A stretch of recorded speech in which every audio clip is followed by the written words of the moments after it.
Assalamu alaikum dear students, welcome to my channel The Chemist. Today we are going to discuss our new topic, that is chemical species.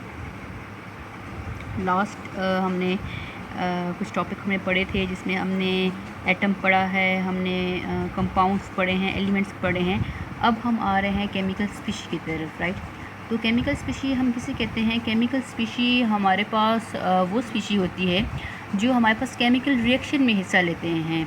जो हमारे पास जितने भी हमारे पास chemical reaction होते हैं उनमें जो एटम, जो मॉलिक्यूल जो हिस्सा लेते हैं उनको एक्चुअल में हम क्या कहते हैं? केमिकल स्पीशी कहते हैं. ठीक है, तो डेफिनेशन हमारे पास क्या है? डेफिनेशन देख लें. पॉइंट नंबर 1, एटम और group of atom that take part in chemical reaction is called chemical species. ठीक है, हमारे पास केमिकल स्पीशी किसे कहते हैं? कि एटम और ग्रुप ऑफ एटम. एटम हो गया और ग्रुप ऑफ एटम, जैसे मॉलिक्यूल या हमारे पास हो गए, तो वो जब हमारे पास केमिकल रिएक्शन में हिस्सा लेते हैं तो उनको हम क्या कहते हैं? वो केमिकल स्पीशी हैं जो हमारे पास केमिकल रिएक्शन में हिस्सा ले रहे हैं. इट मे बी न्यूट्रल, जैसे कि हमारे पास एटम होते हैं वो हमारे पास न्यूट्रल है.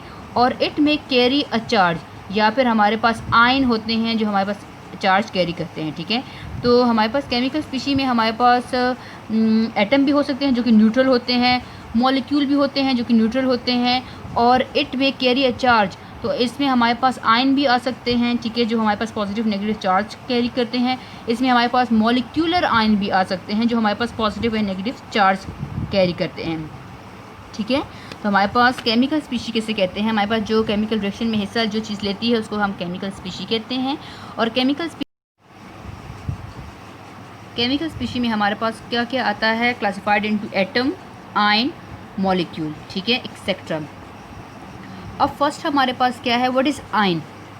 तो आयन को हम डिस्कस करेंगे. आयन किसे कहते हैं? पार्टिकल और chemical species that carries positive और negative charge is called ion. Ion किसे कहते हैं? कि जब एक एटम या ग्रुप एटम ने जब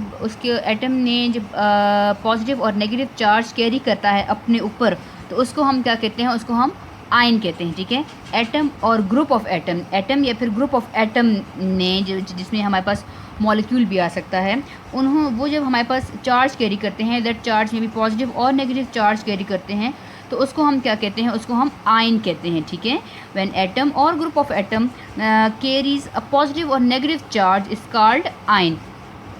अब ये चार्ज जो है दो हमारे पास चार्ज हैं, पॉजिटिव भी हैं जिसको हम कैटाइन कहते हैं, और नेगेटिव चार्ज भी है जिसको हम एनायनिक चार्ज कहते हैं, एनायन कहते हैं. ठीक है, तो आयन आर फॉर्म्ड. अब ये आयन जो हमारे पास पॉजिटिव आयन या किसी एटम या ग्रुप ऑफ एटम पे या पॉजिटिव चार्ज होता है या नेगेटिव चार्ज होता है, तो वो पॉजिटिव और नेगेटिव चार्ज हमारे पास क्यों आता है? कैसे हमारे पास एटम या ग्रुप ऑफ एटम पे पॉजिटिव और नेगेटिव चार्ज आता है? तो बाय गेनिंग और रिलीज ऑफ इलेक्ट्रॉन. या तो वो एटम जो है या ग्रुप ऑफ एटम एब्जॉर्ब करता है, गेन करता है इलेक्ट्रॉन अपने अंदर, या फिर वो कोई एटम और ग्रुप ऑफ एटम जो हैं अपने अंदर से इलेक्ट्रॉन को रिलीज़ करते हैं या अपने इलेक्ट्रॉन को लूज़ कर लेते हैं, जिसकी वजह से उनके ऊपर पॉजिटिव या नेगेटिव चार्ज आता है. अब कौन से एटम हैं जिनके ऊपर पॉजिटिव चार्ज आता है और कौन से एटम हैं जिनके ऊपर नेगेटिव चार्ज आता है? So for that we will discuss the types of atom. हम टाइप्स ऑफ एटम को डिस्कस करेंगे. टाइप्स ऑफ एटम में हमारे पास है, एक है कैटाइन, दूसरा है एनाइन. ठीक है, अब कैटाइन और एनाइन हम पढ़ेंगे. आप लोग अगर सिंपल क्वेश्चन आता है आयन के ऊपर तो आप लोग उसकी डेफिनेशन इस तरह पॉइंट में लिख लो, पॉइंट करके लिख लो, फिर टाइप्स ऑफ आयन की हेडिंग दे दो, फिर कैटाइन, और इसके नीचे फिर एनाइन दे दो. ठीक है, मैंने आमने सामने इस तरह इसलिए लिखा कि अक्सर कैटाइन और एनाइन डिफ्रेंशिएट आ जाता है, तो ताकि आप लोग यहाँ से वो कुछ आइडिया ले लो और आप लोग उसका डिफ्रेंशिएट कर लो. लेकिन अगर डिफ्रेंशिएट नहीं आता, सिंपल क्वेश्चन आता है, तो फिर आप लोग पहले कैटाइन लिखोगे फिर एनाइन सारा लिखोगे, राइट. अच्छा जी, हमारे पास क्या है? टाइप्स ऑफ आयन को हम डिस्कस करते हैं. हमारे पास है कैटाइन. कैटाइन किसे कहते हैं? कैटाइन पॉजिटिव चार्ज आयन को. जब एटम ने पॉजिटिव चार्ज होता है एटम के ऊपर, तो उसको हम क्या कहते हैं? उसको हम कैटाइन कहते हैं. ठीक है, having atom having positive charge is called cation. ठीक है, नंबर 2 पॉइंट हमारे पास क्या है? पॉइंट नंबर 2 हमारे पास है कैसे कैटाइन आता है? Formed by loss of electron, जब एक एटम अपने अंदर से एक इलेक्ट्रॉन को रिलीज़ कर लेता है, लॉस कर लेता है, रिमूव कर लेता है, तो उसके ऊपर, उस एटम के ऊपर पॉजिटिव चार्ज आ जाता है, जिसको हम कैटाइन का नाम देते हैं, ठीक है। जब किसी भी एटम के ऊपर पॉजिटिव चार्ज आ जाता है, कैटाइन वो बन जाता है, तो उसका मतलब क्या है? इसका ये मतलब है here number of proton is greater than electron. इसका ये मतलब है कि एटम बजाते खुद तो न्यूट्रल है। क्यों न्यूट्रल है? क्योंकि उसके अंदर पॉजिटिव चार्ज और नेगेटिव चार्ज इक्वल होते हैं, number of proton equal to number of electron.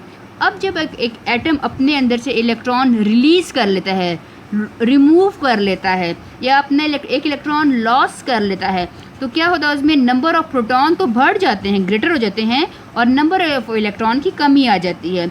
इसीलिए डोमिनेटिंग करेक्टर, पॉजिटिव करेक्टर हमारे ऊपर एटम के ऊपर आ जाता है, तो हम कहते हैं ये एटम हमारे पास आयन बन गया। कौन सा? कैटायन बन गया, कि इसमें नंबर ऑफ प्रोटॉन हमारे पास ज़्यादा है, इसीलिए हम ऊपर प्लस करके लिखते हैं कि एक पॉजिटिव चार्ज इसमें ज़्यादा है। देखिए यहाँ पे अब देख लें कि ये हमारे पास न्यूट्रल एटम था सोडियम। ये जब हमारे पास इसने एक इलेक्ट्रॉन जो है, जब अब एक इसने इलेक्ट्रॉन लूज़ कर लिया, तो ये किस में कन्वर्ट हो गया? कैटायन में, ठीक है। ये किस में कन्वर्ट हो गया? कैटायन में। कैसे कैटायन में ये कन्वर्ट हो गया? कि हमारे पास सोडियम है,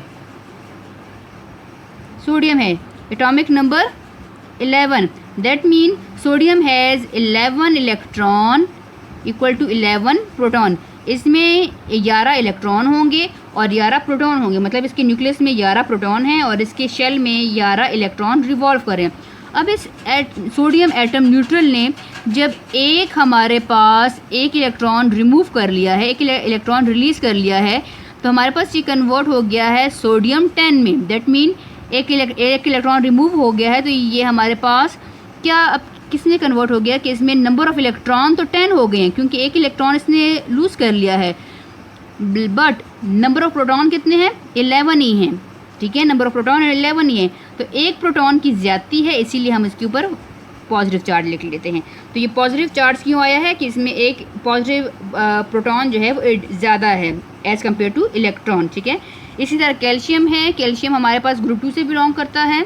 तो कैल्शियम है, जब उसने अपने 2 इलेक्ट्रॉन लूज़ कर लिए, तो इसमें 2 इलेक्ट्रॉन की कमी हो जाती है और नंबर ऑफ 2 प्रोटॉन जो है वो ज़्यादा है, मतलब हमारे पास 2 प्रोटॉन कम हो गए हैं, 2 इलेक्ट्रॉन में हमारे पास कम हो गए हैं, लेकिन प्रोटॉन हमारे पास हैं 2, तो नंबर ऑफ़ प्रोटॉन जो है हमारे पास ग्रेटर हैं देन नंबर ऑफ़ इलेक्ट्रॉन के, इसीलिए इसके ऊपर पॉजिटिव चार्ज आ गया, ठीक है। तो हमारे पास कैटायन क्या है? जब एक एटम अपने अंदर से नंबर ऑफ़ इलेक्ट्रॉन को रिमूव करता है, दैट में भी 1, 2 और 3 जितने भी नंबर ऑफ़ इलेक्ट्रॉन है, अपने आप को स्टेबल करने के लिए जब अपने अंदर से इलेक्ट्रॉन को रिमूव करता है, तो उसके वो किस में कन्वर्ट हो जाता है? आयन में। कौन सा आयन? कैटायन में, ठीक है। उसके ऊपर पॉजिटिव चार्ज आ जाता है, इसलिए हम कैटायन करते हैं। और ठीक है, found by the loss of electron, here number of proton is greater than the number of electron, that's why it get a positive charge, so we will call it cation. Next type हमारे पास क्या है? Next is anion. इसके बिल्कुल opposite है। When atom gain an electron, जब atom gain electron करता है, या फिर हम ये कह लें डेफिनेशन के ऊपर अगर हम आएँ, atom having negative charge is called A9. जब एटम के ऊपर नेगेटिव चार्ज होता है, जब किसी एटम के ऊपर नेगेटिव चार्ज आ जाए, तो वो आयन में कन्वर्ट हो जाता है। कौन सा आयन? एनाइन में कन्वर्ट हो जाता है, ठीक है। Atom having negative charge is called A9. कैसे बनते हैं A9? Form by gain of electron. जब कोई एटम, न्यूट्रल एटम, अपने आप को स्टेबल करने के लिए एक या एक से ज़्यादा इलेक्ट्रॉन गेन करते हैं, तो वो हमारे पास क्या करता है? वो एन आयन में कन्वर्ट हो जाता है। A9 have less number of proton. अब एनाइन में नंबर ऑफ़ प्रोटॉन कम होते हैं as compare two electron. Electron वो गेन करता है, इसीलिए उसमें नंबर ऑफ़ इलेक्ट्रॉन ज़्यादा हो जाते हैं as compare to number of proton. अब क्लोरीन है, तो क्लोरीन ये न्यूट्रल एटम था, ठीक है। क्लोरीन है, जब इस क्लोरीन ने, हमारे पास क्लोरीन क्या है? आउटर मोस्ट शेल में क्लोरीन के 7 इलेक्ट्रॉन हैं। एक एटम को स्टेबल होने के लिए कितने इलेक्ट्रॉन चाहिए? या तो उसके आउटर मोस्ट शेल में 2 इलेक्ट्रॉन हो, या उसके आउटर मोस्ट शेल में 8 इलेक्ट्रॉन हो। अब क्लोरीन के आउटर मोस्ट शेल में 7 इलेक्ट्रॉन है, तो इसको अपने आप को स्टेबल करने के लिए 1 इलेक्ट्रॉन लेना पड़ेगा। तो क्लोरीन जब 1 इलेक्ट्रॉन गेन कर देगा, तो this chlorine neutral atom will be converted into A9, Cl। अब नेगेटिव क्यों आया? क्योंकि इसमें 1 इलेक्ट्रॉन जो है वो ज़्यादा है। ठीक है, जो ज़्यादा चीज़ होगी उसको हम डोमिनेंट करके लिखेंगे। अब यहाँ पे हमारे पास सोडियम में पॉजिटिव चार्ज ज़्यादा था, इसीलिए एक पॉजिटिव चार्ज हमारे पास ज़्यादा था, इसलिए हमने +1 ये 1 प्लस लिख लिया, ठीक है। कैल्शियम में हमारे पास 2 पॉजिटिव चार्ज ज़्यादा थे, इसीलिए हमने +2 लिख लिया। अब क्लोरीन है, एनाइन है, तो क्लोरीन ने जब गेन कर लिया इलेक्ट्रॉन तो Cl नेगेटिव आयन में कन्वर्ट हो गया। कौन सा आयन? एनाइन, ठीक है। ऑक्सीजन है, आउटर मोस्ट शेल में इसके 6 इलेक्ट्रॉन है, तो oxygen need 2 electron to be for stability, तो अपने आप को स्टेबल करने के लिए ये 2 इलेक्ट्रॉन लेगा और इसके ऊपर जो है O-2 आ जाएगा, ठीक है। जब माइनस चार्ज आ जाए तो उसका क्या मतलब है कि इस एटम ने 2 इलेक्ट्रॉन गेन किए हैं और ये एटम अब कन्वर्ट हो गया आयन में। कौन सा आयन?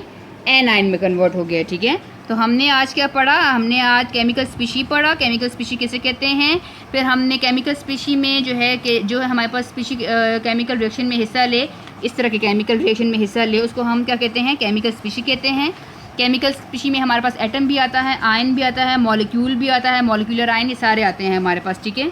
तो फर्स्ट केमिकल स्पीशी हमने डिस्कस की कि आयन किसे कहते हैं? जब किसी भी एटम या ग्रुप ऑफ एटम के ऊपर चार्ज हो, इलेक्ट्रिकल चार्ज जब उस पर होता है तो उसको हम आयन कहते हैं। दैट चार्ज में भी पॉजिटिव और नेगेटिव। पॉजिटिव चार्ज को हम क्या कहते हैं? कैटायन कहते हैं। जब एटम जो है अपने अंदर से एक इलेक्ट्रॉन को रिमूव करता है तो उसके ऊपर पॉजिटिव चार्ज आता है, जिसको हम कैटायन कहते हैं। जब एक एटम अपने अंदर एक इलेक्ट्रॉन गेन करता है तो उसके ऊपर नेगेटिव चार्ज आता है और उसको हम एनाइन कहते हैं। तो कैटायन में हमारे पास सोडियम, कैल्शियम, मैग्नीशियम की एग्जांपल आती हैं, और जो है हमारे पास एनाइन में हमारे पास क्लोरीन, फ्लोरीन, ऑक्सीजन, इसकी एग्जांपल आती हैं, ठीक है। नेक्स्ट टॉपिक जो है हम डिस्कस करेंगे अपना मॉलिक्यूलर आयन नेक्स्ट लेक्चर में।